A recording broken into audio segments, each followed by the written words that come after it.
Bienvenidos a nuestro 12º episodio de Camino Dev. Mi nombre es Miguel Ángel, Oh. soy desarrollador frontend en JavaScript. Y mi nombre es Lina Montaño, desarrolladora backend en Python.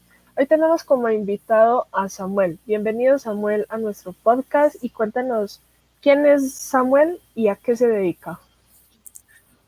Nada, pues muchas gracias a ustedes por la invitación. Es un gusto estar acá haciendo podcast, un nuevo tipo de proyecto que veo que se está haciendo bastante en la cuarentena y no sé, me interesa mucho a ver qué tal sale esto. Vamos a ver si mi voz da para este tipo de cosas, así que bueno. Y nada, ¿quién soy yo? Pues soy Samuel Burbano. Actualmente soy Senior Frontend Developer en una empresa de Amazon llamada Ring.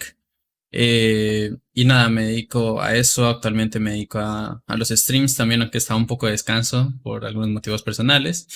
Pero sí, me dedico más que nada a eso. Soy muy curioso por naturaleza, entonces no solamente hago frontend, sino que también me la paso en el backend, desarrollo videojuegos y cosas por el estilo. Siempre me estoy como moviendo mucho en la programación. Y eso pues a rasgos generales es lo que soy yo y lo que hago actualmente como desarrollador. Qué bien, qué bien. Samuel, te quería preguntar, ¿cómo empezaste en esto de la tecnología? ¿Por dónde fueron tus primeros pasos? Eh, bueno, creo que como casi todos los que inician en programación, de niños tuvieron algún tipo de experiencia que los llevó como a experimentar con computadoras. En mi caso también fue así. Mi papá era locutor de radio, entonces manejaba muchos programas de edición de audio y cosas por el estilo, cosa que para un niño es algo fantástico. Saben, ustedes ven estas ondas en la pantalla que las puedes editar y puedes modular voces y cosas así, es algo como mágico. Entonces, ese tipo de cosas me llevaron a interesarme mucho por la computación. Y a partir de ahí empecé a aprender con mi padre lo que es un poco de edición de audio. Después me pasé a edición de video porque me pareció como interesante también la onda. Y finalmente lo que más me interesó fue cómo lograban personas desarrollar ese tipo de software, ¿no? Cómo hacían personas para crear programas para editar voces, cómo creaban programas para editar videos y cosas así. Entonces todo eso pues me llevó a investigar como tal la programación, esta parte del software. Y fue muy interesante, empecé desde muy chico a experimentar con cosas de hacking, empecé a crear virus, empecé a aprender como tal la parte de frontend para aprender a hacer lo que son las faking page. O sea, páginas que son como muy similares a las reales, pero que sellan tus datos a otros lados. Bueno, cosas por el estilo, ¿no? Que uno aprende mientras aprende cosas de hacking ético y cosas así. Inyecciones SQL. Entonces, todo este tipo de cosas del hacking me llevaron, de cierta manera, hacia esto de la programación frontend más que nada. Aunque inicialmente yo programaba mucho backend porque me gustaba mucho todo este tema de servidores y cómo montarlos. Pero no sé, al final me salió algún trabajo en frontend y me terminé dedicando al frontend de lleno y pues ahora estamos acá después de como 4 años que pasó eso, o 5 años, algo así. Entonces, pero sí, esos fueron como mis inicios en la programación. Con todo esto que nos contas, ¿cuál fue ese primer lenguaje de programación que dijo, este fue mi inicio como tal? Pues no sé si cuenta como lenguaje de programación, pero cuando tú aprendes hacking aprendes mucho a hacer lo que son bash scripts. Entonces aprendes mucho el lenguaje de bash para poder crear scripts en el sistema operativo. Entonces no sé si cuenta como un lenguaje de programación, pero fue ese. Consecuentemente a este fue, creo que fue C, porque después de eso pues uno pasa a una programación un poco más fuerte. Entonces creo que empecé con C y C++, después Visual Basic. No sé por qué rayos terminé en Visual Basic, pero ahí estaba haciendo interfaces visuales con este programa y Visual Fox Pro también. Y así fui avanzando. Al final, como digo, terminé en lo que es el hacking ético. Tú aprendes mucho lo que es toda la ingeniería social, como em, cómo crear sitios web. Entonces, eso me llevó a aprender PHP. Entonces, estuve mucho tiempo con PHP. Inicialmente creo que fueron unos 3 años mínimo trabajando con PHP. De hecho, mi primer puesto de trabajo fue programando en PHP y HTML y todo esto, ¿no? Anteriormente era como todo muy unido. Entonces, eso fue como mi primera. Te pregunto, por ahí estoy como mirando de que pues tú estudias alguna carrera o no. O sea, Eh, como tal, no, no, no, no. ¿cierto? Eso es lo que está viendo. Me parece como muy interesante cómo ha sido ese proceso de no haber pues, tenido como un estudio, entre paréntesis, formal, llamémoslo tecnólogo, técnica, ingeniería, no sé de pronto cómo, pero cómo ha sido ese Sí. proceso de no haber tenido eso y meterte de lleno a la programación o a estas áreas. Em, Bueno, de hecho no pasó nada como tal misterioso, sino que siempre he estado como muy envuelto en comunidades. Desde que soy muy chico, desde que empecé en programación, me han gustado mucho las comunidades de programación. Entonces, de mis primeras comunidades fueron comunidades de Guatemala, comunidades de Colombia también. De hecho, de mis primeras participaciones fue en Medellín JS, cuando Julián Duque me dio paso a que pudiera dar una charla ahí en Medellín JS. Entonces di una charla allí con 15 Ujú. años o algo así. Entonces, este tipo de cosas es algo que se ha mencionado un poco en el ámbito de todas las comunidades, ¿no? Que tú tienes que tener una buena presencia online si quieres conseguir trabajo más rápido. Porque sí es cierto que las empresas cuando te investigan, investigan mucho tu trasfondo en redes sociales y en internet, cómo es tu figura pública, ¿no? Ven si de verdad tienes como algo de conocimiento previo a hacerte entrevistas. Y creo que es algo bastante cierto. Cuando yo empecé a trabajar, mi primer trabajo, pues fue bastante simple, lo conseguí gracias a un amigo. Entonces era un trabajo en PHP y básicamente me dedicaba a hacer eso, páginas web completas. En el pasado, pues el full stack era como lo único que existía en programación. Tú desarrollabas PHP, HTML, CSS y JavaScript porque era todo muy sencillo. No había como un mundo aparte entre estos dos tecnologías, ¿no? Y ese fue mi primer trabajo como tal. Pero siempre he estado, como digo, activo en comunidades. Entonces, después de este trabajo, eso lo conseguí como a los 14 años, programando en PHP. Y a los 15, 16 años tuve un trabajo en una empresa en Medellín, de hecho. Era una empresa dedicada pues a lo que es venta online. Entonces yo me dedicaba a construir su plataforma online. Y pues todos estos eran de amigos, ¿no? No pagaban mucho por así decirlo, pero pues me servía como tal para la experiencia. Era como lo que más me importaba. Después de esto, pues pasó algo interesante y es que yo al estar muy activo en redes sociales y muy activo en comunidades, siempre como dando charlas y cosas por el estilo, a mí me contactaron de apps.co, el movimiento este del Ministerio de Tecnologías aquí en Colombia, que era pues un movimiento que tenían como para incentivar a las startups a que aprendieran a programar y pues aceleraran sus startups, ¿no? Pudieran construir lo que ellos querían. Entonces ellos me contactaron y me dijeron que si podía dar como los cursos y los talleres de lo que es en ese entonces Python y Django, porque yo era muy pro Python y Django. Entonces me dediqué a eso. Ellos me contactaron y pues estoy haciendo como tal eso. ¿A qué edad, qué pena, a qué edad te contactaron? Eso fue a mis 16 años, más o menos. Ujú. Entonces empecé a Y no trabajar hubo con ningún ellos. problema para trabajar siendo que eras menor de edad y trabajar con Eh, ellos. no porque existen contratos donde tus padres firman eh, Ujú. un consenso, te dan como el Sí, permiso para trabajar con estas empresas, entonces es todo legal, claro. ok. Y sí, eso fue algo interesante trabajar con ellos porque tocó viajar por todo Colombia y pues yo nunca había conocido Colombia como tal, como digo, yo vivía en Ecuador. Entonces al haber trabajado con ellos me permitió viajar por varias partes de Colombia, Barranquilla, Cali, Medellín, Bogotá y todo esto. Entonces eso me dio como paso a conocerme un poco más acá en Colombia en las comunidades. Y eso fue muy interesante, entonces enseñar como tal Python Django y consecuentemente en ese entonces salió el auge de Node.js, entonces también di el curso de Node.js y los talleres de Node.js. Entonces sí, fue un proceso bastante interesante, siempre me ha gustado mucho como tal interactuar en las comunidades, enseñar, siempre me ha gustado mucho toda esta onda, entonces siempre he estado como muy activo en eso. Por ejemplo, ¿cómo era tu visión antes de ingresar a las comunidades tecnológicas de acá de Colombia? Eh, por mi lado no sabía que existían. Siempre que estuve en comunidades por internet siempre eran de otros lugares. Por ejemplo, eran de Ecuador, eran de Guatemala, recuerdo algunas de Argentina, Chile, pero de Colombia nunca, como que no las vi como en presencia online, nunca tuvimos como un contacto directo. Yo les vine a conocer después de trabajar en apps.co, en el Ministerio TIC. Ahí fue donde conocí Medellín JS y todo esto, conocí lo que es Platzi, bueno, en ese entonces mejorándola, y fui a mucho a todos sus eventos. Y así fue como, pues, al final terminé conociendo las comunidades de Colombia. No las conocía bien, pero sé que en Colombia creo que tiene las comunidades más grandes de tecnología, si no es que a nivel Latinoamérica. Y es algo fantástico, las comunidades son súper geniales acá en Colombia. Medellín JS es súper abierta a recibir a cualquier persona que quiera dar una charla y creo que todas son así, entonces es algo genial acá. Tenemos una comunidad bastante grande con Colombia Dev. Sí, sí, eso de las comunidades yo sí creo que es como en Latinoamérica la que más tiene.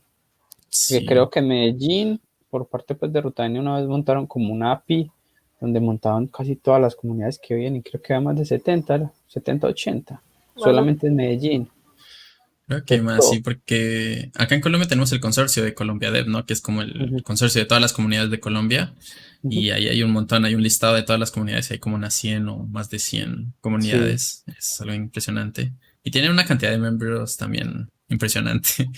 sí, Tienen sí. como 3000 miembros en Bogotá, en Medellín, es bastante grande. Sí, sí, bacano eso. Te pregunto una cosa sobre cómo era cuando estabas joven y impartías las clases. ¿Cómo era ese proceso de dar clases siendo como tan joven? Era un poco complicado porque yo soy muy asocial, no, no socializo mucho, siempre he estado como encuevado en mis cosas, siempre me ha gustado mucho estar como en mi cuevita aprendiendo, leyendo, y así siempre he estado como en esa onda. Entonces, comunicarme con personas es un poco complicado. Pero lo curioso es que pues esto me dio como el paso a poder vocalizar un poco mejor, poder hablar con las personas, porque aunque es difícil socializar, si tú hablas de algo que sabes es mucho más sencillo, entonces es como muy fácil la interacción cuando tú tienes como temas de qué hablar respecto a tecnología, ¿no? Que es como en el mundo en el que me muevo. Entonces, eso fue como sencillo, no se me hizo tan complicado a la edad por ese tema, porque pues solamente hablaba de eso. Literalmente era un nerd andante, solo hablando de programación y cosas así. Entonces, sí. qué bien. Pero entonces, ¿qué, qué te gusta más? ¿Enseñar online o enseñar presencial? He experimentado ambas y diría que ambas tienen como sus fuertes. El online yo creo que le da mucho más paso a los alumnos a que, no sé, como que interactúan de manera más rápida con el profesor. Presencial tiene un poco más de delay, podríamos decir, hay un poco más de problemas en ese sentido, porque pues creo que depende más de los estudiantes que del profesor al final, porque el profesor pues tú das la clase, enseñas lo que vas a enseñar y ya está. Y pues claro, tú intentas resolver la mayor cantidad de dudas posibles, pero pues no siempre sucede así, ¿no? Depende mucho de los alumnos más que del profesor, ese tipo de cosas. Por ejemplo, para alguien que está empezando o que quiere dar, sea clases presenciales o virtuales, ¿qué tip le darías a cada uno? Al que quiere dar clases Sí, que quiere presenciales. como empezar, bueno, como me van a contratar, quiero dar clases, como qué tips tienes, o quiero montar, o pues compartámoslo, esa persona y otra persona que va a montar por ejemplo, va a empezar a montar sus videos o sus cursos en YouTube. ¿Qué tip le darías para cada uno, sabiendo que ya has trabajado en las dos áreas? Que lo primero yo creo es tener confianza en uno mismo. Es algo que tenemos mucho en esto de la programación, no tenemos mucho el síndrome del impostor y creemos que no somos capaces de hacer muchas cosas, aunque tengamos la capacidad de hacerlo. Entonces creo que primero es quitarse esa mentalidad de que no puedes hacer algo y simplemente enfocarte en tus conocimientos, enfocarte en lo que sabes y simplemente hablar de eso. Como que olvídate del resto de cosas, simplemente si vas a enseñar algo, enfócate en lo que vas a enseñar más que en cualquier otra cosa, ¿no? Yo era muy nervioso cuando empecé en esto, como digo, empecé como a los 16 años, entonces a esa edad, sin haber socializado mucho, es muy complicado. Pero eso, te olvidas del resto de cosas y simplemente vas y haces lo que te gusta, porque si tú estás en programación es porque te gusta mucho esto, ¿no? Entonces, anímate y habla simplemente como si estuvieras hablando contigo mismo sobre programación, como si hablaras contigo internamente cuando estás aprendiendo. Tener como un diálogo interno con uno mismo es como creo que fue lo que a mí me ayudó más a soltarme y quitar esos nervios que tenía de inicio. Entonces, es algo importante, ¿no? Quitarse como todos estos tapujos que tenemos de que no somos capaces de hacer muchas cosas. Y simplemente empezar. Creo que el primer paso siempre es ese, ¿no? Animarte y empezar por un video, empezar a dar una clase o cualquier cosa, una charla. Todas las comunidades en Colombia son muy abiertas y creo que en todas partes del mundo las comunidades de programación son muy abiertas a recibir nuevas personas para que en charlas. Entonces simplemente anímate, propon algo y eso, simplemente hacerlo. Creo que es el paso. Qué bien. Por ejemplo, para cuando estás dando un meetup o una conferencia, ¿cómo es el proceso que haces para prepararte? Em, de hecho, por ejemplo, en estos días tengo un taller con Pioneras Dev, entonces lo que yo hago es preparar primero el taller, ¿no? Antes que preparar qué es lo que voy a explicar, preparo como tal de qué es el taller. O sea, preparo el proyecto que vamos a realizar, entonces preparo todo de cero hasta el final y después voy analizando pieza por pieza, qué es lo más importante de aquí que puedo recalcar para que las personas aprendan que es interesante, ¿no? De esta tecnología, en este caso es Vue lo que voy a enseñar. Entonces, es como todo un proceso. Tú desarrollas todo el proyecto, entonces vas después desde el inicio y vas viendo todos los pasos que tuviste que hacer. Entonces, ¿qué pasos de estos son los relevantes para las personas que van a estar viendo el taller? Y ir así de a poquito, ¿no? Ir avanzando de a poquito. Si hay algún tema interesante que puedes agregar, tú lo agregas, quitas alguna otra cosa, si no sean como las mejores prácticas de programación, tú puedes agregarlo simplemente porque son talleres, ¿no? Se supone que estos talleres son como para ser muy didácticos y enseñar cosas interesantes. Entonces es como un proceso. No es muy complicado a la final, simplemente pues tienes que tener un proyecto algo interesante, no tan complejo, algo bastante sencillo y práctico. Entonces, actualmente hay muchas herramientas, en el pasado no había tanto, ahorita tienes un montón de APIs públicas como la de Rick and Morty, la de Pokémon, hay un montón de cosas que puedes utilizar para realizar aplicaciones que sean muy didácticas, interactivas para enseñar cualquier tipo de tecnología, ¿no? O sea, GraphQL, Vue, JavaScript, Vanilla, lo que sea. Entonces, hay un montón de cosas actualmente para poder hacer talleres bastante dinámicos. Ok, ok, te preguntaba, por ejemplo, con el paso pues, de la experiencia que tienes, yo sé que estás muy joven, pero llevas muchos años programando. ¿Cuál ha sido como ese suceso o ese momento que más te ha marcado y te ha ayudado como a crecer personalmente o laboralmente? De hecho, yo cometí un error hace como 5 años y fue que Sí, yo era muy enfocado en las comunidades, ¿no? Entonces, eso me llevó a pensar a mí, por la misma culpa del síndrome del impostor, me llevó a pensar a mí que estaba como muy estancado en la programación. Entonces dije, nada, adiós a todo el mundo y me voy a dedicar a mí mismo. Entonces me dediqué a programar para mí, me dediqué a avanzar en la programación. Y esto tuvo sus ciertas ventajas y desventajas, ¿no? La ventaja fue que aprendí muchísimo y pude conseguir un trabajo muy bueno en startups de Estados Unidos, ¿no? Ahí fue cuando empecé a moverme hacia un mundo un poco más allá, un poco podríamos decir que más alto en programación, porque en Latinoamérica lastimosamente hay muchas empresas que aún no están como a un nivel muy alto para contratar programadores, siempre son muy subestimados o muy mal pagados. Eh, Lastimosamente es lo que es aquí en Latinoamérica, pero en Estados Unidos no pasa esto, tienen unos criterios de búsqueda bastante más complejos, bastante más estrictos. Entonces, aplicar ese tipo de trabajo siempre fue como una de mis metas. Y aún tengo algunas más, ¿no? Quiero aplicar a empresas mucho más grandes todavía, pero pues ese fue el primer paso que quise dar, aplicar a una startup de Estados Unidos y poder trabajar con ellos. Entonces, ese fue el primer paso que tuve que dar bastante fuerte. Entonces decidí dejar todo lo que venía haciendo con comunidades y todo esto y me dediqué por completo a eso, ¿no? A dedicarme a mi carrera profesional. Entonces eso me llevó a eso. Conseguí un trabajo en una startup bastante buena. Y esa startup se dedicaba, de hecho, a hacer lo que es una plataforma para creación de ebooks para empresas como Pearson Education y cosas así. Entonces era una empresa bastante grande. Eh, y fue muy interesante. Ese proceso de aprendizaje en esa empresa fue muy, muy bueno. Ahí fue donde conocí a Vue.js. Porque inicialmente en esta empresa yo trabajaba con puro vanilla JavaScript. Es cuando ya empezó como el mundo de los frontend y los backend. Entonces ahí conocí como tal el frontend con vanilla JavaScript. Y después me pasé a Vue.js. Y ahí fue donde lo conocí. Trabajé muy de cerca con personajes como Evan Yu y personas de la comunidad de Vue.js del core team. Entonces fue un proceso bastante interesante. Y eso fue una de las cosas que más me enseñó, porque al final terminé siendo líder de un proyecto de medios interactivos usando Vue.js y Video.js. Entonces colaboré también en proyectos open source como Video.js en GitHub. Fue un proceso de aprendizaje muy, muy bueno que tuve en ese entonces. Pero como dije, había dejado de lado como tal esto de las comunidades. Y ahora que quise volver, vi que todas son inmensas para lo que ya las reconocía. O sea, hace 5 años no son lo que son ahora. No eran lo que son ahora. Pero sí, ese fue como una de las cosas más grandes que me ha marcado hasta ahora. Ese paso que di. Y pues después de esa empresa, obviamente ahora estoy con esta empresa de Amazon, que es bastante más interesante. Entonces, todo ha sido por algo. Super Samuel. Por ejemplo, ¿cómo ha sido ese tipo de los procesos, mejor dicho, cómo ha sido el proceso de postulación para este tipo de trabajos? ¿Ha sido algo muy complicado o ha sido un proceso mucho más fácil? Em, De hecho, esto es algo bastante interesante porque hay muchos que piensan que estas empresas te piden títulos y un montón de experiencia laboral, pero no es así de hecho. Cuando yo apliqué a varias empresas en aquel entonces con 17 años ya tenía para aquel momento.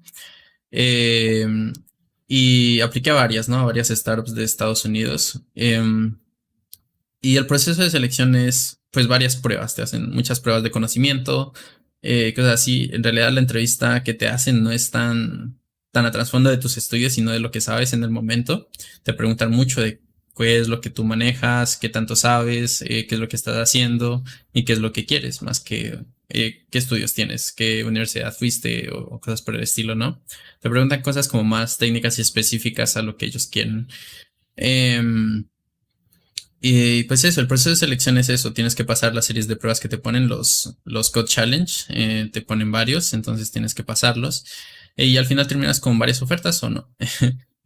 Para aquel entonces recuerdo que terminé con 2 ofertas de trabajo y pues me fui con esa startup que hacía la plataforma de ebooks, ¿no? Me parecía mucho más interesante, entonces decidirme con ellos.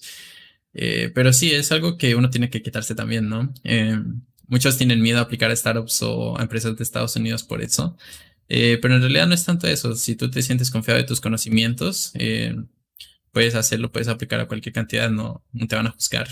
Simplemente aplica y vas a poder conocer, ¿no? Porque el proceso de entrevistas es algo que te enseña mucho también, mucho más que cursos y cosas que puedas ver en internet. Los procesos de selección te enseñan cómo manejarte en un ambiente mucho más crítico y de una manera mucho más con mucha más presión, ¿sí? Los code challenge que te suelen hacer son live coding, entonces son con personas que están ahí viéndote mientras tú estás haciendo código, entonces hay mucha presión de por medio. Cuando yo apliqué tenía 17 años, entonces la presión era demasiada. Recuerdo que sí sufrí bastante en esas pruebas que eran live coding. Pero eso te enseñan mucho a manejarte en ese tipo de ambientes, ¿no? Con mucha presión te enseñan a cómo resolver problemas de manera rápida, cómo buscar los mejores resultados en problemas que te pongan y todo eso. Entonces, aplicar a empresas es bastante interesante, te enseña muchísimo. Entonces, yo creo que todos deberían hacerlo. Tan joven trabajando pues para Estados Unidos. Me imagino que en ese entonces ya manejabas muy bien el inglés o no era tan requerimiento en esa empresa. Sí te pedían inglés a un nivel intermedio. Yo aprendí inglés por lo que conocía de los libros que leía. Como digo, era un nerd, entonces me la pasaba leyendo muchos libros en inglés porque la documentación en español era muy escasa. Para aquel entonces casi era inexistente, entonces todo lo que conseguías en internet era en inglés. Entonces forzosamente tenías que aprender sí o sí el inglés.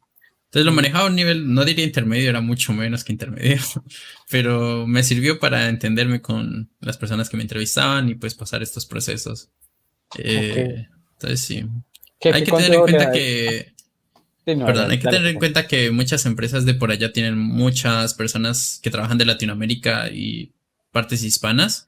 Entonces, el inglés que te piden no es tampoco tan exigente porque ellos internamente tienen muchos equipos que hablan español. Entonces, eh, el inglés lo vas a manejar, yo diría que un 70% del tiempo en estas empresas y el resto pues lo tienes con tus compañeros de trabajo. Entonces, sí, es interesante. Hay que aplicar a estas empresas y que lo experimenten por ustedes mismos. Ok. No, entonces, ¿qué consejo le darías a alguien que apenas está como buscando su primer trabajo? Y teniendo o no teniendo el inglés, ¿qué consejo le darías a esa persona? Yo sí le diría que si está buscando trabajo, digamos, en startups de Estados Unidos, aprender un poco de inglés es bueno, al menos para poder comunicarte un poco, ¿no? El inglés no tiene que ser, pues, nativo, no tienes que hablar súper fluido, sino que tienes que darte a entender y que entiendas lo que te dicen, más que nada. Porque al final los Code Challenge, por ejemplo, tienen su descripción ahí escrita, entonces si tú sabes leer inglés y puedes razonar en el inglés que te escriben, entonces vas a estar bien en los Code Challenge. Entonces es como eso, ¿no? Más que nada aprende un poco de inglés, al menos leerlo, darte a entender y entender un poco. Para empresas de Estados Unidos, ¿no? Estoy hablando más que nada. Porque en Latinoamérica la verdad es que nunca he aplicado a una empresa de por acá, no me ha llamado como tal la atención, siempre he aplicado a empresas de por fuera, parece más interesante. Pero sí es eso, es simplemente aplicar, prepararte un poco, digamos, en temas de algoritmos, porque sí hay empresas que te hacen muchas preguntas con respecto a estructuras de datos y algoritmos. independientemente del puesto al que tú apliques, ¿no? Si eres frontend, si eres backend, siempre tienen algún tipo de pregunta de estas que siempre te suelen corchar.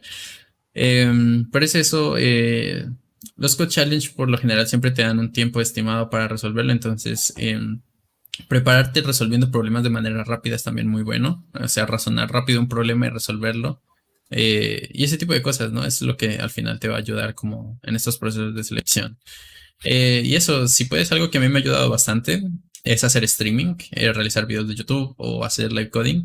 Este tipo de cosas te enseñan a trabajar bajo presión. Entonces me parece algo muy, muy interesante. No había conocido este mundo hasta que empecé a streamear. Y ahí te das cuenta que es como la misma presión que te genera cuando estás en una entrevista de trabajo y tienes a personas que te están viendo hacer código, ¿no? En el momento. Entonces, también me parece algo interesante. Si no lo has hecho, empieza también con el streaming. Te va a enseñar también bastante, ¿no? Porque en internet hay muchos críticos. Hay muchos críticos que son buenos, otros que son malos. Hay muchos que te echan mucho hate, otros que son buenos. Entonces, encuentras de todo tipo en internet y así mismo en las entrevistas de trabajo, ¿no? Encuentras todo tipo de entrevistador y sea entrevistador técnico o entrevistador normal. Entonces, parece algo interesante también eso. Demasiado interesante, Samuel. Por ejemplo, como no has tenido en sí como una formación formal, ¿cómo ha sido esa ruta de aprendizaje para ser un frontend? ¿Cómo ha sido ese gran aprendizaje desde cuando empezaste a programar desde los 14, si no estoy mal, hasta la edad que tienes hoy en día? Más que en el backend y el frontend, yo empecé en lo que es desarrollando cosas para scripting, ¿no? Lo que es bash script y cosas por el estilo, ¿no? Hacer virus y todo este tipo de cosas que interactúan con el sistema operativo. Eso es interesante porque te enseña muchas cosas de los sistemas operativos que no conoces, ¿no? Hay muchos comandos de por medio que muchas veces uno ni utiliza, entonces eso te enseña también cosas bastante interesantes. Pero empecé por ahí, después me fui hacia el backend por la misma razón, ¿no? Me gusta mucho todo esto de servidores, cómo puedes hacerlos seguros. Cuando tú estudias hacking, estudias cómo romper servidores, entonces cómo puedes crear servidores seguros. Es como el siguiente paso lógico que tenía que seguir en ese camino, porque inicialmente yo no pensaba ser programador, en realidad yo pensaba ser más como hacker, me gustaba más como ese mundo del hacking desde niño, entonces yo estudié mucho todo eso, estudié muchas técnicas de ingeniería social, estudié técnicas de inyección SQL, estudié técnicas de backdoors y cosas así para romper servidores, estudié sistemas operativos como Kali Linux y cosas así, un montón de cosas, cómo hacer sitios web que sean muy parecidos y al parecer era muy bueno haciendo eso, entonces eso creo que fue lo que determinó que yo me fuera más hacia el frontend que hacia el backend. Pero sí, eso, como digo, ha sido como un camino de todo. Creo que no hay un camino correcto hacia el frontend, sino que más bien hay un camino como programador que tú tienes que seguir. Creo que es un camino de mucha curiosidad, lleno de mucho conocimiento. Entonces, si algo te interesa, simplemente estudiarlo y aprenderlo, porque al final los lenguajes de programación son muy parecidos entre todos. Solo cambian como tal, digamos, yo qué sé, técnicas, ¿no? Entonces, si tú quieres estudiar backend, entonces tú vas a aprender cómo crear un servidor de GraphQL, por ejemplo. Pero si estudias frontend, entonces tú aprendes cómo crear un cliente de GraphQL y cosas así, ¿no? Entonces son como temas un poco relacionados. Entonces la programación es eso, ¿no? Es aprender de todo un poco, yo creo. Eh, Al final, claro, yo me dediqué al frontend porque pues fue en lo que me salió. Yo de hecho en la empresa que les digo que apliqué en la startup, yo apliqué como backend, pero no terminé como backend porque al parecer me iba mejor de frontend. Les gustó más lo que yo hice de frontend que lo que había hecho de backend para la aplicación que me pusieron. Entonces me dijeron que si quería hacer una prueba de frontend y le hice la prueba de frontend y me fue mucho mejor que en la de backend y terminé de frontend. Entonces a partir de ahí me tocó dejar mis sueños de backend y me dediqué completamente al frontend. Soy un backend frustrado, entonces por eso hago mucho backend también de por medio. Eh, pero sí, creo que es más que nada eso, ser muy curioso en la programación, porque al fin de cuentas no sabemos qué va a pasar mañana, si va a salir una nueva... Como vimos que salió lo que es ciencia de datos y todo esto, ¿no? Nadie sabía qué iba a pasar, pero salió. Entonces hubo como una rama de los de backend que se dedicaron más a la ciencia de datos y cosas así. Eh, entonces siempre hay cosas muy cambiantes en la programación. Entonces yo creo que ser curioso es como la clave más que otra cosa, más que el lenguaje que tú apliques, más que la tecnología que aprendas, es eso. Tener mucha curiosidad por las cosas en las que trabajamos. Con respecto a toda la experiencia y todo lo que has trabajado, ¿cuál es ese proyecto, o no sé si en este momento sea el proyecto que más te ha interesado, que más enseñanza te ha dejado y por qué? Ok, sí, como mencioné, fue la primera startup a la que apliqué. Fue la que más enseñanza me dejó porque fue con la que más tiempo estuve. Ya empecé con ellos antes de que hicieran una transición de empresa. Ellos se convirtieron de la empresa en la que yo entré a otra empresa.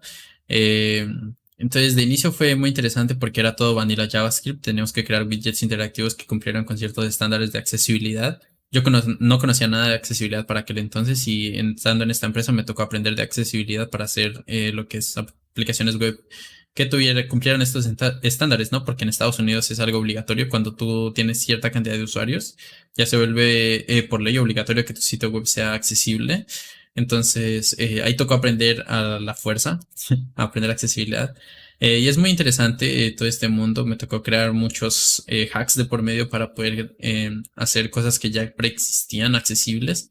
Entonces, esta fue una empresa que me dejó mucha enseñanza en ese ámbito, ¿no? Yo trabajé con ellos así como 1 año o 2 años haciendo puro vanilla JavaScript y este tipo de widgets interactivos para ebooks. Y después ellos decidieron crear su propia plataforma de e-learning. Entonces eso nos llevó a muchos a aprender Vue.js. Entonces Vue.js en aquel entonces era un framework que apenas había salido de beta o estaba en beta, todavía no recuerdo muy bien. Entonces, eso también nos llevó como a meternos en los códigos fuentes del framework para entender muchas cosas que no estaban documentadas o que funcionaban de una manera errónea. Eso nos llevó a comunicarnos con Evan Yu y partes del core team de Vue para aprender cómo funcionaban las cosas y reportar problemas que habían en el framework en aquel entonces. Entonces, eso, yo empecé como junior con ellos y terminé como senior porque me encargaron varios proyectos internamente. Me dediqué a toda la parte de medias, los widgets interactivos, mucha parte de performance. Entonces aprendí mucho de todo. Aprendí accesibilidad, performance, aprendí cómo trabajar con reactividad, aprendí cómo trabajar con Video.js, por ejemplo. Hay varios pull requests míos en Video.js y en varias librerías que utilizan ellos también. Entonces, eso fue una de las cosas que más me enseñó. Yo siempre he tenido como la costumbre de meterme en repositorios cuando no entiendo algo y meterme en el código fuente y buscar las partes que no entiendo y entenderlas. Siempre me ha gustado mucho eso. Y trabajar en esta empresa pues me dio como un hincapié, una catapulta como para hacerlo incluso de una manera más fuerte porque vi que es algo que tú puedes hacer incluso cuando estás laborando. Entonces es algo que te ayuda muchísimo. Tener como esa curiosidad como para meterte derecho hacia al código fuente es algo muy interesante. Y es una práctica que todos deberíamos tener. Creo que es algo muy, muy bueno. O sea, creo que tenemos un privilegio, ¿no? De trabajar en este tipo de cosas que son open source. Básicamente todo lo que hay en la web es open source y tú puedes ver el código fuente de lo que tú quieras. Entonces, es muy interesante poder meterte a cualquier código fuente y tratar de entenderlo.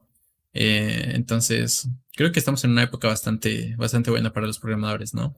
Si no hay algo documentado, tú puedes ir al código y qué mejor documentación que el mismo código y tratar de entenderlo.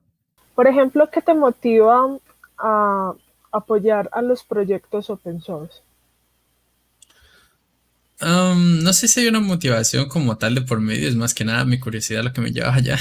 Yo termino en cualquier tipo de proyecto open source porque cualquier cosa me interesa, ¿no? Por ejemplo, hace poco estuve haciendo bots para Twitch, por ejemplo. Entonces, hay toda una librería para esto que es tmi.js. Entonces, ellos te dan como toda esta librería que te permite crear bots. Cuando salió Deno, entonces había muchas librerías que se habían creado, pero no había una para lo que es creación de bots de Twitch con Deno. Entonces me metí al código fuente de TMI y me metí al código fuente de lo que eran las librerías de Deno para poder crear una librería de TMI.js para Deno. Entonces creé una librería para Deno que me permitiera hacer bots para Twitch con Deno. Cosas así, es como más que nada eso, ¿no? Cuando sale algo nuevo me interesa mucho, entonces me meto como tal a entender cómo es que funciona esa tecnología, qué diferencias hay con lo que ya hay alguna ventaja o no, y todo este tipo de cosas, ¿no? Y eso es lo que siempre he hecho. En Deno creo que creé 2 librerías, una para la de Twitch y otra para la de Twitter, porque tampoco hay una librería en Deno para trabajar con la API de Twitter, entonces me tocó crear una para poder jugar un poco con Deno en eso. Y así siempre he sido, ¿no? Siempre he estado como en esa onda. Ok. Dale, Lina. Por ejemplo, ya que nos mencionas algo relacionado con Dino, ¿cómo ha sido ese proceso ya que salió recientemente? ¿Cómo es manejar este tipo de tecnología? ¿Es algo más liviano que el Node o es algo mucho más pesado?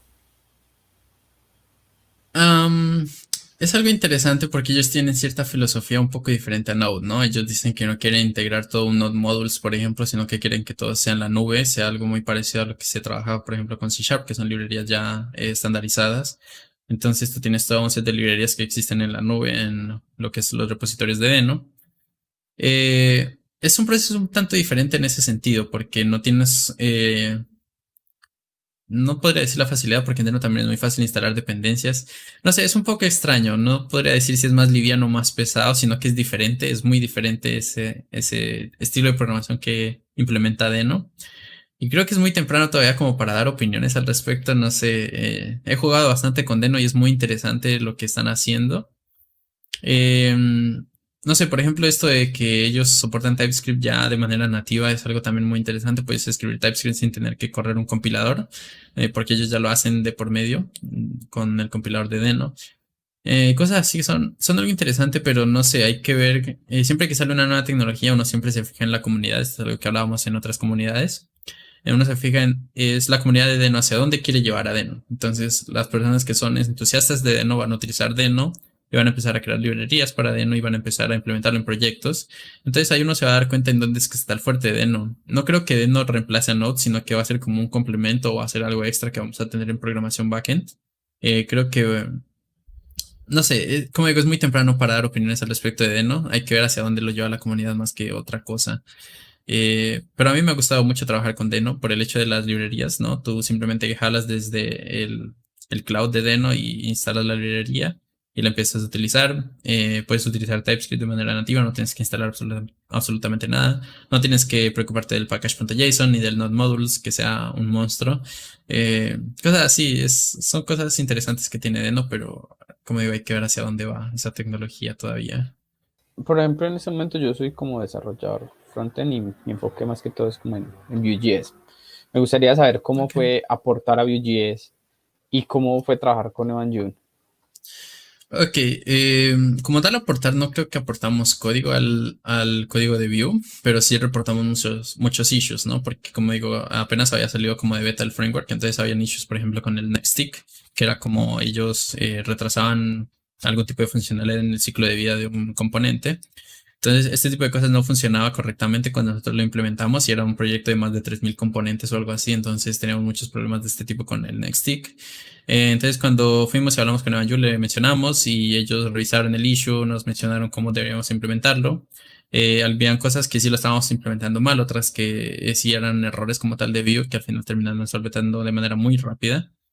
También nos daban tips como, por ejemplo, en eso del Nextstick, ¿no? Nosotros lo implementábamos para hacer un Nextstick sobre un Nextstick sobre un Nextstick. Entonces era como una anidación de Nextsticks que teníamos por no sé qué razón. Creo que era mucha reactividad que estábamos manejando de manera errónea en muchos componentes que al final terminaron solventando porque hubieron varias fases de refactor, ¿no? Siempre que Vue se actualizaba, nosotros nos actualizábamos con Vue, entonces había muchas cosas que íbamos cambiando a medida que iba cambiando Vue también. Entonces siempre fue como un proceso bastante interesante, siempre había algo nuevo que aprender en Vue cuando íbamos actualizando. Y trabajar con ellos es eso, o sea, eso también lo hablábamos en otra comunidad. Uno cree que porque ellos son los creadores de una librería que es muy, muy popular, no vas a poder tener como este alcance para hablar con ellos. Pero estas personas como lo que es Evan Yu, lo que es Dan Abramov, personas así, Rich Harris, son muy abiertas a recibir feedback sobre lo que están haciendo. Por esta razón ellos tienen cosas como los RFC y los issues de GitHub y siempre están muy atentos a este tipo de cosas. Entonces ellos son muy abiertos a recibir feedback a cualquier tipo de cosa que uno esté teniendo, cualquier tipo de problema. Sobre todo si trabajas en una startup, ¿no? Ellos son como muy abiertos porque pues es una empresa grande que te está utilizando como librería, entonces son muy abiertos a ayudar a como tal el equipo de desarrolladores que tienes ahí adentro. Claro, me imagino que eso debe ser como una combinación, porque de una u otra manera también están apoyando como a la Exacto. librería, tanto de uso y de pronto hasta de monetariamente. Entonces Es ellos muy también probable, sí. deben estar como pendientes de eso. No, súper bacano. Pero entonces, que, por ejemplo, para alguien que quiera como aportar o crear sus propios proyectos, ¿qué consejos le darías? Inicialmente buscar algo que les interese, ¿no? Buscar algo que ustedes sientan como un tipo de pasión, algo que de verdad les guste en open source. Actualmente hay una infinidad de librerías en GitHub a las que ustedes pueden ir a abrir un pull request y y ya. O si no, hacerle un fork y crear su propia librería a partir de eso si es que sus pull requests no son aceptados, que esto pasa mucho, ¿no?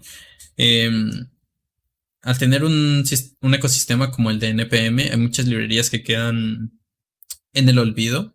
Y son las únicas librerías que solventan algún tipo de problema específico, ¿no? Esto me pasó recientemente, no recuerdo con qué librería. Era alguna para Twitter o para Twitch, algo así, que quedó como que ya no se soporta más, no la están soportando. Entonces yo hice un fork que hice un pull request, pero no hubo respuesta, entonces mejor me traigo la librería y creo mi propia versión de esta librería con los errores que estoy solventando y la lanzo. Entonces, eso es algo muy interesante que tenemos aquí, ¿no? En el NPM tú puedes publicar cualquier librería, tú simplemente creas tu repositorio, creas el código y lo lanzas y ya está. Eh, es un ambiente bastante interactivo, es muy sencillo de crear Creo que no te librerías. interrumpo. Eso sí es legal, no tomar una librería y cambiarle todo y darle una utilidad. Depende de la Ah, ya. licencia, sí. Ajá, sí. Sí, sí, porque me, Y hay muchas librerías que pues no tienen como tal una licencia porque son cosas que implementa Node, por ejemplo, internamente, por ejemplo, el event emitter de Node. Hay una librería, por ejemplo, para esto que existe en Node, pero no existe en Deno, entonces tú puedes cogerla y simplemente implementar un event emitter para Deno, cosas así. Entonces, claro, uno siempre tiene que fijarse en las licencias, claro, eso es obvio. primordial, Eh, eso debe ser primordial, porque Sí. Si no, a la final, pues tú copias el código, lo usas para ti mismo y ya está. También si tienes un proyecto personal con el que estés jugando nada más, puedes hacerlo. Y eso también te va a enseñar mucho al respecto. El event emitter, por ejemplo, es algo interesante. Es algo que te piden mucho en entrevistas de trabajo. Entonces, nunca has implementado un event emitter por ti mismo, entonces deberías hacerlo. Es muy interesante de implementar. Qué bien. Por ejemplo, Samuel, nos hablaste un poco de que programabas videojuegos. ¿Qué tipo de videojuegos te gusta programar? Eso también es algo como un hobby que tengo. Hay muchos hobbies que tengo así como a los que no me dedico profesionalmente, pero que me gustan porque es otro de mis sueños frustrados, además del backend. Siempre quise ser como desarrollador de videojuegos. Creo que todos hemos tenido como ese sueño cuando éramos chicos y jugábamos Mario, cosas así. Entonces, creo que todos queríamos como crear nuestro propio videojuego así. De hecho, entonces antes de entrarme en el mundo de la programación backend, yo estudié lo que es Unity. Unity con Unity Script en aquel entonces no existía C Sharp para Unity, sino que era este lenguaje que era muy parecido a JavaScript en Unity. Entonces yo experimentaba mucho con videojuegos, cómo podía crear juegos multijugador. Entonces, al tener esa meta, me tocó aprender backend también y todo, pues como que todo se fue conectando, ¿no? Como digo, la programación es algo, un ecosistema bastante interesante porque todo termina correlacionándose de una u otra manera, ¿no? Si tú programas videojuegos necesitas un backend para poder tener un servidor de multijugadores. Si tú trabajas en frontend es lo mismo, tienes que tener un servidor que te permita consumir cosas de una API, cosas así, siempre como que todo en la programación se relaciona de alguna u otra manera. Entonces en videojuegos no es que sea el experto, sino que cuando, por ejemplo, me interesa alguna mecánica de algún videojuego que estoy jugando, por ejemplo, hace unos 2 años, cuando jugaba Overwatch, me gustaba mucho esta mecánica del hook de Roadhog, este hook que se lanzaba y te traía algún personaje cerca. Entonces, bueno, es un hook. Y no veía muchas implementaciones al respecto, no veía tutoriales ni nada por el estilo, pero me llamaba mucho la atención cómo es que lograban esa mecánica de lanzar un hook y que te trajera algo cercano. Y fue muy complicado de implementar en Unity, no sé por qué rayos era tan difícil de implementar en Unity. Quizás es porque, no sé, no conocía mucho el de Unity, pero era muy complicado. Lo pude hacer más en Unreal Engine que en Unity, porque era mucho más sencillo con el sistema de blueprint de Unreal Engine. Eh, pero no sé, son cosas así, ¿no? Como digo, son pendejadas que se le vienen a uno a la mente y quiere realizarlas, entonces va y las realiza. Es la ventaja de ser un programador, ¿no? Tú tienes la capacidad de hacer cualquier cosa que se te venga a la mente. Simplemente tienes que animarte a hacerlo. ¿Dejarías toda la parte de trabajar con estas empresas y empezar a trabajar en desarrollo de videojuegos? Esa es una pregunta interesante. La verdad es que creo que si alguna vez me sale una oportunidad de trabajo para desarrollar videojuegos, creo que sí lo haría. Aunque sé que es em, según lo que según lo que yo conozco, el ámbito de trabajo para los desarrollos de videojuegos es bastante complejo. O sea, es un ambiente laboral con mucha presión. Hay muchos que dicen que es un ambiente laboral que no se compara con el que tenemos en frontend o backend, es de mucha más presión, hay deadlines mucho más cortos o son mucho más exigentes en ese tipo de cosas, ¿no? Entonces, es un ambiente laboral de mucha presión. Si no es una empresa grande, vas a terminar quemándote muy rápido. Es algo que sí he leído bastante, entonces es complicado. No creo que lo dejaría si no es una empresa buena y dudo que tenga la oportunidad de trabajar en una empresa buena porque no tengo mucho conocimiento de desarrollo de videojuegos como tal. Creo que lo voy a dejar como un hobby y ya está. Algún día saco algún videojuego por ahí ya. Ser más un indie game developer, creo que es como lo que está más cercano a mis metas. Qué bacano, bacano. Por ahí estuve mirando que teníamos como un canal de YouTube. ¿Por qué lo creaste? ¿A qué se ve como la creación de ese canal? Sí, es justamente lo que había mencionado. Yo me había separado mucho de las comunidades y volví, de hecho, este año. Me volví como a interactuar con todas las personas que había interactuado hace como 5 años más o menos. Y fue algo bastante chévere porque todas fueron muy abiertas a recibirme otra vez, como que nadie se había olvidado de mí. Fue algo bastante chévere. Julián Duque se acordó de mí y me dio oportunidad otra vez de dar charlas y cosas así. En la comunidad de Medellín.js me dieron la oportunidad otra vez y así. Entonces, en base a esto, yo quise volver a los streamings. Quise crear mi propio canal de streaming para enseñar cosas que había aprendido en todo ese lapso de tiempo, ¿no? Me gustaría hacer cosas de algoritmos, pero actualmente estoy enseñando Vue.js, cosas de Deno, JavaScript Vanilla, cosas así. Entonces, todo este tipo de cosas me parecen interesantes de mostrarlas y, como digo, es algo bastante chévere de tener por el tema de la presión que te genera estar en streaming. También es algo cool cuando tienes muchos proyectos, side projects, proyectos que tienes así como al aire. Hacer streaming te obliga de cierta manera a tener una constancia en desarrollar estos tipos de proyectos, ¿no? Porque tienes personas que te están viendo. O simplemente por hacerlo, ¿no? Estos streaming no sé por qué, pero te generan esa sensación de que tienes que hacer el proyecto y tienes que conectarte todos los días o ciertos días a cierta hora a realizar algo. Entonces me parece algo interesante como para tener cuando estás haciendo side projects. Simplemente conectarte, hacer streaming de lo que estás haciendo y eso te va a dar como un esquema para ir desarrollándolo. Ya me ha pasado varias veces con un proyecto de Quidditch, cosas así que estuve haciendo en streamings. Entonces, yo empecé solamente con Twitch porque es la plataforma que conocía. Y esto es porque en esos 5 años que estuve como por fuera, yo me volví muy gamer. Entonces, jugaba muchos videojuegos. De hecho, estas cositas que ven aquí, estas de aquí, esas son de un videojuego que se llama Dota, porque jugaba mucho ese videojuego y estas son como cosas que conseguí del videojuego. Eh, Fueron bastante difíciles de conseguir, pero ahí están. Entonces, al estar mucho en los videojuegos, eso te lleva a la plataforma de Twitch. La plataforma de Twitch empezó simplemente como algo de Justin.tv, entonces era una plataforma solamente para gamers. Todo el mundo estaba ahí para streamear algún videojuego. Pero con todo esto de la pandemia, entonces ahora uno ve muchas más personas en ciencia y tecnología, entonces hay muchos programadores ahí en Twitch. Y pues yo quise animarme y montar mi propio canal también en Twitch, y así se lo monté y empecé a streamear así de a poco. Y después me di cuenta que muchos que esperaban tener el video en YouTube, entonces creé el canal de YouTube y empecé a subir los streamings que hacía hacia YouTube. Es más que nada por eso no creo videos Pero, editados, pero podría decir, a creo YouTube. que hay una norma, ¿cierto? Que tú no puedes transmitir todo de una vez. O sea, como que tienes que esperar un tanto tiempo en Twitch para montarlo a YouTube. No, porque es tu contenido. Tú simplemente lo Mm, grabas y lo puedes subir a YouTube directamente después de hacer streaming. No hay mm. ningún No, problema que con eso. estuve leyendo como que había un problema con eso, que era como por temas de No, que Twitch es mío y es prioridad Twitch y luego YouTube. desde que sea tu canal no creo que haya problema. Ajá, Lo que sí te ponen problema es con temas de copyright, ¿no? No puedes ah, ya. utilizar canciones o música así que sea como con copyright. Es lo único con lo que he tenido problemas hasta ahora. Pero esto no, nada más. Ok, ok. Entonces, hablamos solo del YouTube y tocando como un tema de los streaming code. ¿Te gustaría como tocar más o menos o hablar un poquitico más sobre eso? Em, bueno, yo llegué a esta comunidad gracias a Julián Duque. Como dije, cuando volví después de este tiempo que estuve alejado de las comunidades, él fue el que me recibió con los brazos abiertos. Ya había visto que él estaba interactuando mucho en redes sociales con este proyecto que él tenía de streamer coders, que eran streamers que hacían código en vivo en español en Twitch. Entonces me pareció muy interesante porque yo conocía la plataforma Twitch, pero nunca los había visto por ahí.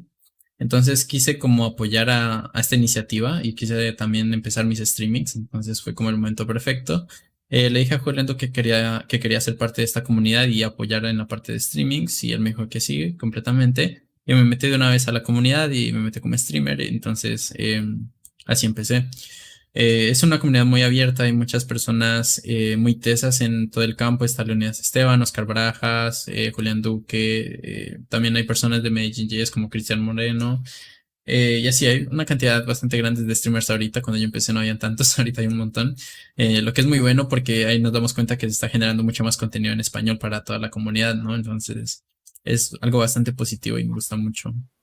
Te pregunto, por ejemplo, si alguien quiere hacer parte como de Streaming Coders, ¿qué debe tener en cuenta o cómo puede hacer como parte de ustedes? Nosotros no tenemos como tal un criterio así muy estricto, simplemente que hagas streamings y hables español. Es como lo único para estar en Streamer Coders y ya está. Ah, súper, entonces ya saben que se pueden contactar con Samuel por si algo, por Por si quieren supuesto. también hacer parte también de la comunidad y apoyar su granito. Sí, por supuesto. Por ejemplo, Samuel, con todo esto que nos contás, entonces, ¿quién ha sido tu mentor o ese ejemplo a seguir? Mi mentor ejemplo a seguir. Mm, Yo diría que en el ámbito de comunidades sí fue Julián Duque, porque a él fue la primera persona así como Tessa que yo conocí en JavaScript cuando tenía 15 años. Él fue como una inspiración para mí de llegar como a ese nivel de programación, aportar a las comunidades con su conocimiento. Siempre me pareció una persona bastante genial. Fue la primera persona que conocí así como Tessa, ¿no? En ese ámbito, apoyando a todas las comunidades de Colombia, y siempre muy abierto a que cualquier programador vaya y dé una charla en sus comunidades y todo esto. Entonces creo que él fue como el hincapié que me llevó a tener como tanto amor por las comunidades en programación, ¿no? Porque previo a eso yo ya estaba en comunidades, pero no les había como cogido el amor que Julián Duque les tiene. No sé, él tiene como un amor especial a las comunidades a las que la apoyan, ¿no? Especialmente Maven.js, lo que es la JSConf, NodeConf y todo esto. Entonces, creo que sí, él fue como el hincapié en este mundo de las comunidades. Por ejemplo, una pregunta así que se nos sucedió como a Lina y a mí. Yo sé que empezaste como una edad muy temprana. ¿Qué consejo le darías a esa persona, de pronto a un padre que nos está escuchando y que tenga un hijo, de cómo ayudarlo, qué sendero debe tomar para ser programador? Esa es una pregunta complicada y lo digo porque mis papás eran un poco reacios a aceptar todo el tema de la programación, ¿no? Porque es un mundo muy desconocido para muchos padres. Eh, Cuando yo empecé a esa edad de los 13, 14 años más o menos. Entonces que alguien te quisiera contratar a esa edad era como muy raro, especialmente por internet, era como muy extraño. Creían que podía hacer algo malo, que iba a pasar algo malo y cosas así. Entonces, al final yo tuve como cierta conversación con mis papás, y pude convencerlos de cierta manera que me dejaran trabajar con estas empresas. Y aceptamos la primera y salió todo bien. De hecho, con ellos fue que conseguí mi primera laptop porque ellos me apoyaron con eso. Yo programaba para ellos y ellos me daban una laptop. Entonces yo dije, bueno, genial, a la edad de 14 años, qué mejor trato que ese. Y nada, así de a poco, es un proceso un poco lento. Llevó alrededor de 1 o 2 años que mis papás como aceptaran completamente el hecho de que en tecnología hay mucho campo, especialmente para lo que es trabajo remoto. A estas empresas no les interesa mucho tu edad, no les interesa mucho tus títulos, les interesa más tu conocimiento y en qué les puedes aportar a ellos como empresa, ¿no? Es como de verdad lo que buscan. Y yo creo que es como el criterio de búsqueda que tienen que tener las empresas, que de verdad apoyen a como tal la tecnología, ¿no? Más que títulos y otras cosas, es tu conocimiento. Em, y el consejo que les puedo dar es que si sus hijos están, digamos a los padres, ¿no? Es que si sus hijos están iniciando en este mundo, curiosando con la programación, es apoyarlos completamente en lo que necesiten, ¿no? La programación no necesita mucho, que es lo bueno. Tú necesitas una laptop y ya está, con eso puedes empezar a programar. Pero sí darles como un poco de rienda suelta en eso. Obviamente controlando muchas cosas porque en internet uno ve muchas cosas, especialmente si te metes en el mundo del hacking. Ese sí es un poco más delicado porque tienes que meterte en la deep web y cosas así. Pero en programación es un mundo un poco más fácil, yo creo. Hay mucha documentación ya al respecto, hay muchos cursos en línea, muchas plataformas que te educan en este ámbito de manera no tan cara. Está Udemy, tenemos Platzi, tenemos Udacity, un montón como Coursera. cosas así, ¿no? Entonces, hay muchos recursos actualmente. Cuando yo empecé no habían tantos. A mí me tocaba meterme en documentaciones, leer PDFs, descargar libros, cosas así. Actualmente hay mucho material en español. Y si no sabes español, pues aprender inglés. Em, Creo que todos estamos en la capacidad para eso actualmente. Pero sí es eso, es dar rienda suelta, que sepan que la tecnología es un mundo que te da mucho campo, ¿sí? No sé, cuando tú aprendes programación, se te abre un mundo de posibilidades en el ámbito laboral, en el ámbito personal, conoces muchas comunidades, muchas personas, y todas las comunidades son geniales, las personas son geniales, las empresas son geniales. Entonces, estamos en una era tecnológica bastante buena para aprender a programar y aplicar a cualquier empresa, a las comunidades, lo que sea. Entonces, es eso, ¿no? En cuanto a educación, apoyar lo que sea que necesite la persona. Creo que el siguiente paso después de que uno aprende algo es ir a las comunidades, porque en las comunidades es donde tú intercambias muchas ideas, mucho conocimiento. Entonces, si tú empiezas a apoyar en alguna comunidad, vas a también a recibir mucho conocimiento aparte del que estás dando.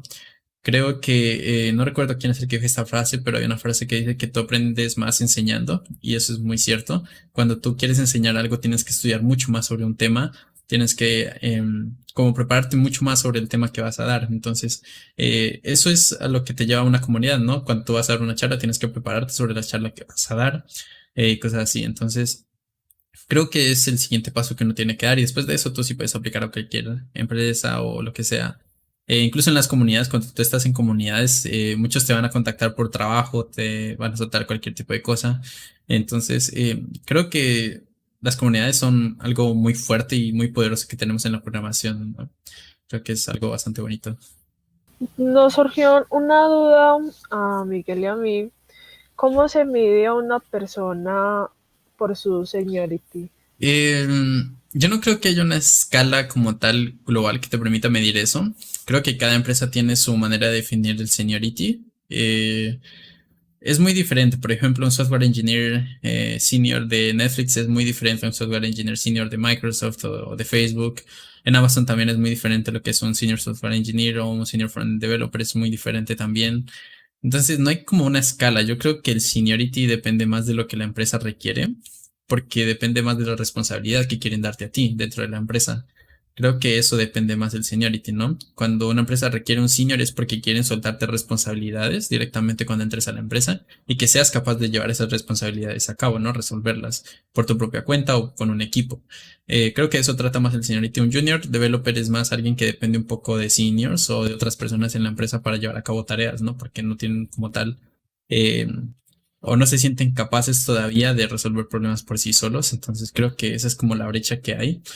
Entonces no creo que haya como una escala general de lo que es un senior developer en una u otra empresa, sino que cada una tiene como su propia descripción al respecto del senior.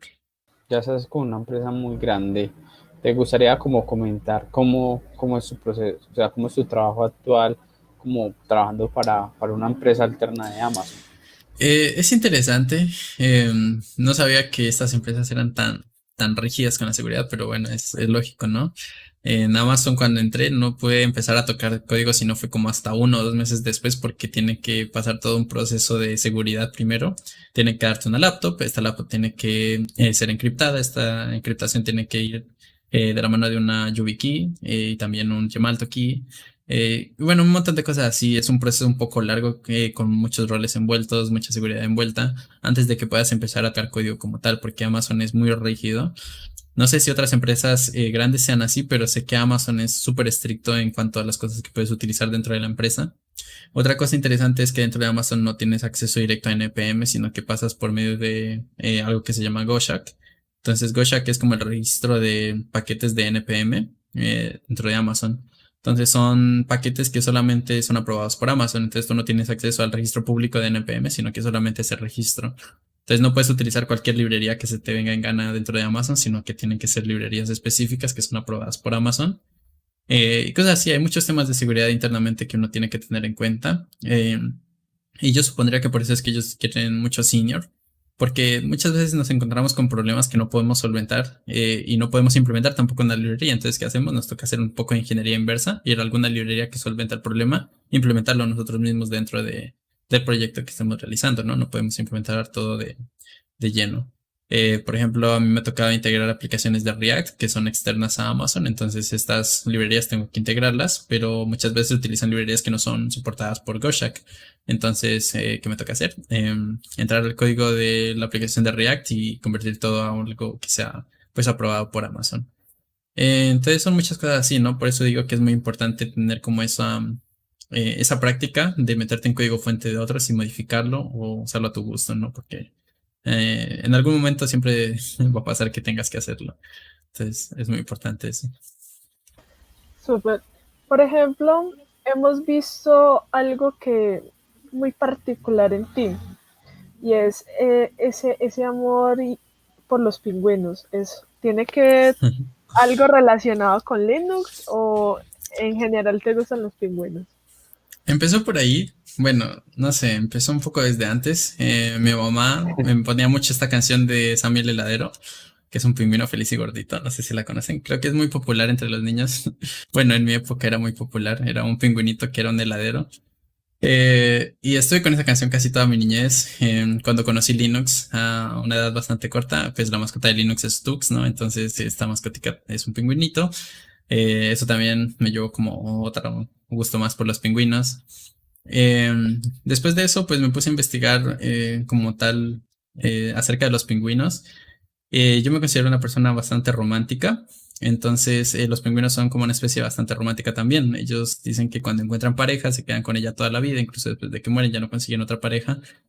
Cosas así, cuando consiguen una pareja, el pingüino se demora hasta meses buscando una piedra para poder dársela a la pingüina y que ella lo acepte, y cosas así. Bueno, cosas así. Entonces, me pareció bastante romántico, me gusta mucho el pingüino, entonces es lo que terminé adoptando hasta como marca personal. Y así. Entonces, sí, empezó como por ahí y fue evolucionando un poco el gusto por los pingüinos ya hasta algo más serio. Qué bacano saber como eso de ti, de verdad. Bacano, bacano. Una cosita que siempre como me ha gustado preguntar, que nos ha gustado mucho preguntar como a Lina, a los dos, sería siempre que hemos escuchado, todos sufrimos como ese síndrome de la impostor. ¿Tú cómo haces para solventarlo o para tratar como de perder ese síndrome? Aún estoy en la búsqueda de eso. Yo creo que eso es algo que nunca lo perdemos. Yo creo que hasta los más grandes siguen teniendo el síndrome del impostor en algún momento. En algún momento siempre llegas y dices como que no me siento capaz de resolver esto o es un problema demasiado complejo y no puedes hacerlo. Y yo creo que todos son pasos. Cuando estás dentro de este síndrome, creo que tienes que ir resolviendo las cosas poco a poco. A mí me suele dar es cuando estoy con algún problema muy complejo en la empresa, ¿no? Entonces estos problemas tienes que resolverlos sí o sí, no tienes otra excusa, ¿no? Tienes que hacerlo. Entonces uno se guía mucho con las personas que te rodean. Entonces en ese caso estoy con mis compañeros de trabajo, entonces vamos de a poco viendo el problema, irlo resolviendo de a poco, ir entendiendo de a poco los problemas que sean muy complejos. Y así te das dando cuenta que el problema a la final no era tan complicado como creías, simplemente estabas como tan metido en tu mundo que no te das cuenta que en realidad sí podías resolverlo. Y te das cuenta que al final aprendiste algo nuevo. Entonces, no sé, es un problema bastante complicado. No puedo dar la receta de la solución porque no creo que alguno la tenga todavía. Lastimosamente en este mundo siempre estamos como con eso, que este programador es mejor que yo, entonces no puedo hacerlo igual que él, o no sé, muchas cosas así de por medio. Pero a saber que no es tan así, ¿no? En programación, yo creo que, no sé, es muy complejo, no, no podría dar una opinión muy, muy buena al respecto, porque aún se sigue teniendo, incluso después de tantos años en programación, se sigue teniendo mucho este síndrome. Y es eso, yo creo que es ir de a poco irlo solucionando, ¿no? Ir solventando el problema que uno tenga enfrente y afrontarlo, más que otra cosa. Súper. Por ejemplo, ¿qué, ¿qué tipo de estrategias o metodologías utilizas para cuando estás atascado en un problema? Sí, por ejemplo, hace poco sí me pasó algo así. No puedo mencionar mucho al respecto porque a veces es un tema de la empresa, pero era un tema bastante complejo, ¿no? Era implementando third parties y cosas así dentro de la empresa. Eh, y al final lo que me tocó hacer a mí es guiarme con otro programador que supiera sobre el tema, ¿no? Entonces, yo creo que una de las cosas es esa, no tener miedo a preguntar, porque muchas veces somos tan orgullosos que nos da como miedo o nos da como cosa en el orgullo preguntarle a otro programador si sabe la solución a un problema, solamente porque, no sé, tenemos miedo o nuestro orgullo es demasiado grande como para preguntarle. Entonces creo que debemos quitarnos eso y más bien ir y preguntar directamente. Si tú conoces de alguien que puedes saber del problema, ir y hacerlo. Y eso es lo que yo hice, ¿no? Entonces fui con ese programador, le pregunté, porque era como alguien que ya estaba mucho más tiempo en la empresa. Con él tuvimos varias reuniones viendo el problema y solucionándolo, entendiéndolo, cosas así. Creo que esa es una de las cosas que uno tiene al trabajar en una de estas empresas con equipos como un poco grandes. Tú siempre tienes a alguien a quien recurrir. Y si no es así, en Internet siempre va a haber alguien, ¿no? Actualmente tenemos Stack Overflow, tenemos los issues de GitHub, un montón de cosas en las que uno puede ir buscando soluciones a las cosas. Pero sí, si yo no tengo a alguien a quien preguntarle, siempre voy a estar viendo código fuente. Es como mi manera de resolver problemas. Si tengo algún problema con alguna librería o algo de JavaScript específico, siempre voy a buscar en GitHub algún issue que haya abierto al respecto. O a buscar el código fuente directamente de lo que estoy utilizando y ver qué solución le puedo dar, ¿no? Creo que eso es como una manera de hacerlo. Ok. Con todo lo que llevas y toda la experiencia que tienes, ¿qué consejo le darías a esa persona? No solamente que está empezando en la programación, ya sea referente a cualquier área, o sea, más que todo como en las TIC. ¿Qué consejo le darías? Eh, Creo que ya lo he mencionado bastante, pero inicialmente es tener curiosidad. En este mundo hay muchas cosas que aprender, hay demasiadas. Es un mundo que cada vez se expande mucho más. Entonces, si tú no tienes como la fuerza o como tal, ¿cómo se diría? El impulso a aprender algo nuevo, eh, no vas a poder hacer nada en este mundo. Entonces siempre es como tener esas ganas de aprender algo nuevo, ¿no? Siempre estar aprendiendo. Es como lo más importante para mí, porque es un mundo muy cambiante, siempre está cambiando, siempre hay una librería nueva, siempre hay un framework nuevo. En cualquier ámbito, sea en programación de videojuegos, en programación backend, frontend, lo que sea, siempre hay algo nuevo saliendo, siempre hay algo evolucionando, siempre hay algo cambiando. La programación reactiva no la conocíamos sino hasta 5 años antes, en lo que es el frontend al menos, porque sí existía antes. Y así, ¿no? Entonces, siempre es como tener esa curiosidad, ese impulso de aprender cosas nuevas todo el tiempo, siempre estar leyendo, informándote sobre las nuevas tecnologías. Creo que es lo más importante, siempre tener ese impulso por aprender. Es lo que nos ayuda a avanzar con el mundo en el que vivimos.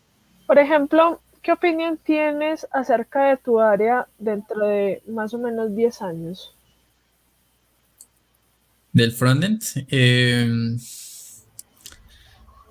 no sé qué vaya a pasar en 10 años. Con la salida de GPT-3, muchos se asustaron, ¿no? Esta inteligencia artificial que puede hacer casi todo dándole una descripción. Yo creo que todos nos asustamos. Sí, sí. Decimos, ¿qué rayos vamos a hacer? ¿Vamos a trabajar para la inteligencia artificial? ¿O qué va a pasar de aquí a 10 años? No sabemos. Eh, y no sé, no tengo idea qué vaya a pasar. Antes de la salida de GPT-3 te podría decir que probablemente todo iba a evolucionar hacia el 3D y la web inmersiva, ¿no? Con WebVR y cosas así, porque hay muchas APIs que están saliendo al respecto en frontend para desarrollar con WebGL. Eh, pero no sé, eh, quizás todavía es posible si la inteligencia artificial no nos quita el trabajo. Yo creo que sí va a ser posible que todo vaya evolucionando hacia ese lado. Creo que el frontend va a ir como a eso, ¿no? Porque lo que más buscamos actualmente es como performance, cosas que sean muy interactivas con el usuario. Y creo que ese es el camino que está plantando lo que es WebGL, WebAssembly y todas estas tecnologías dentro de los navegadores, ¿no? Meter muchas experiencias inmersivas dentro del navegador sin tener que instalar nada extra. Y es muy fácil de implementar. De hecho, yo hace poco estuve jugando con WebGL y 3GS y es algo sumamente sencillo. De hecho, lo puedo implementar junto con Vue.js y es un mundo completo nuevo de posibilidades. Es algo muy interesante. Entonces, yo creo que hacia allá va a ir un poco lo que es la web, al menos hacia una web un poco más interactiva de lo que es ahora. Aunque actualmente también es bastante interactiva, ¿no? Pero creo que va a ser un poco más inmersiva, es la palabra correcta, con todo lo que se viene. Entonces, sí, yo creo que va a ir un poco hacia eso. Ok. Pues esa es como la pregunta como un poquitico personal y un poquito fuerte para mí, pareciera. Tu yo del pasado, estaría orgulloso de tu yo del presente. Yo diría que sí. No esperaba llegar hasta donde estoy ahora, la verdad. Como digo, yo empecé más como hacker, entonces yo quería ser más un hacker que un programador antes. Entonces, no sé si yo estaría orgulloso de mí mismo, pero creo que sí. O sea, creo que he logrado muchas cosas a una temprana edad y eso me gusta mucho. Eh, no sé, creo que tengo mucho campo todavía por el que aprender, entonces aún me falta mucho por aprender y hay muchas cosas que todavía quiero hacer. No me quiero quedar aquí donde estoy, sino que quiero aplicar a empresas mucho más grandes, ¿no? Creo que una de mis metas es de hecho llegar a Netflix, entonces cuando yo llegue a Netflix creo que me va a dar por servida, va a decir hasta aquí llegué como frontend developer y creo que esa es como una de mis metas actualmente. No sé por qué me gusta tanto, pero es como una de las metas que tengo puestas actualmente. Eh, pero sí, diría que sí, en general, creo que sí. Si no es por el desarrollo de videojuegos, creo que sí. Estoy orgulloso de mí mismo. Súper, súper. Por ejemplo, si llegado el caso nos llegáramos a quedar sin internet, ¿qué hace Samuel? Ah, Samuel se muere, ¿no? No, no, ¿por qué tan drástico? No, no, no, pues sí. No, no sé, no había pensado mucho en esa pregunta. Mm, la verdad no sé qué haría, quizás me dedicaría a la música o algo así, porque complementario a la programación yo sí aprendía música, estuve en conservatorio y esto, entonces aprendí piano, guitarra un poco, entonces creo que si se pierde el internet y no existe el internet, no sé, me pongo a tocar música y me hundo como en el Titanic tocando el violín. No, no sé, no había pensado mucho esa pregunta, pero creo que sería más como por eso, por la parte artística de ese lado. Ok, ok. Ya para finalizar, tenemos una pregunta en los libros. ¿Qué libros te estás leyendo en el momento? ¿Qué libros recomendarías? ¿Y qué libros leerás?